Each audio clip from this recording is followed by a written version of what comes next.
ನಮಸ್ತೆ. ನಾನು 23ನೇ ಇಸ್ವಿಲಿ ನನ್ನ ಫ್ರೆಂಡ್ ಇಲ್ಲಿ ಡಾಕ್ಟ್ರ್ ಹತ್ರ ಬಂದರು. ಅವ್ರಿಗೆ ತುಂಬ ಪ್ರಾಬ್ಲಮ್ ಇತ್ತು. ನನ್ನ ಕರ್ಕೊಂಬಂದರು.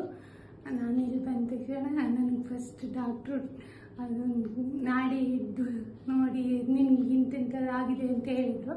ನನಗೊಂದು 25 ರೀತಿದೇ ಕಾಯಿಲೆ ಇತ್ತು. ಫೈಬ್ರಾಯ್ಡ್ ಗೆಡ್ಡೆನೇ ತುಂಬ ದೊಡ್ಡದಾಗಿತ್ತು. ತುಂಬ ಪ್ರಾಬ್ಲಮಲ್ಲೇ ಇದ್ದೆ ನಾನು.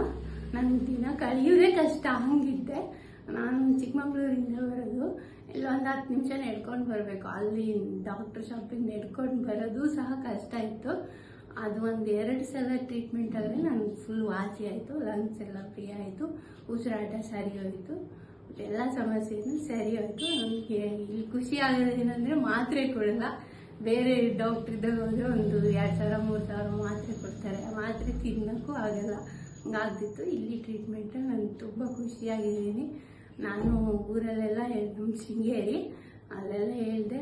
ನನ್ನ ಕಡೆಯಿಂದ 280 ಜನ ಇಲ್ಲಿ ಬಂದು ಎಲ್ಲರೂ ಖುಷಿಯಾಗಿದ್ದಾರೆ, ನೆಮ್ಮದಿಯಾಗಿದ್ದೀವಿ. ನನಗೆ ಈಗ ಯಾವುದೇ ರೀತಿ ಕಾಯಿಲೆ ಅಂತಿಲ್ಲ. ಬರ್ತಾ ಇರ್ತೀನಿ. ಇಲ್ಲಿ ಟ್ರೀಟ್ಮೆಂಟ್ ಚೆನ್ನಾಗಾಗುತ್ತಲ್ಲ, ಮಾತ್ರೆ ಕೊಡಲ್ಲ, ಆಕ್ಯುಪಂಕ್ಚರ್ ತುಂಬ ಚೆನ್ನಾಗಿ ಮಾಡ್ತಾರಲ್ಲ ಅಂತ ಇಲ್ಲಿಗೆ ಬರ್ತೀನಿ. ನಮ್ಮ ಹಸ್ಬೆಂಡಿಗೂ ಅಷ್ಟೇ ತುಂಬ ಪ್ರಾಬ್ಲಮ್ ಇತ್ತು. ಅದು ವಾಸಿ ಆಯಿತು. ನನ್ನ ಮಗಳು ಬರ್ತಾಳೆ. ನಾವೆಲ್ಲರೂ ಖುಷಿಯಾಗಿದ್ದೀವಿ. ಒಳ್ಳೆ ಲೈಫ್ ಸಿಗುತ್ತೆ ಇಲ್ಲಿ ಟ್ರೀಟ್ಮೆಂಟ್ ತಗೊಂಡ್ರೆ.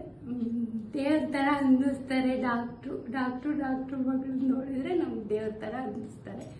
ತುಂಬ ಚೆನ್ನಾಗಿದೆ. ಎಲ್ಲರೂ ಬಂದು ಇಲ್ಲಿ ಚಿಕಿತ್ಸೆ ಪಡೀರಿ. ಔಷಧಿ ಮಾತ್ರೆ ಇಲ್ಲದೆ ನೆಮ್ಮದಿ ಜೀವನ ಸುಖವಾಗಿರ್ಬೋದು. Thank you.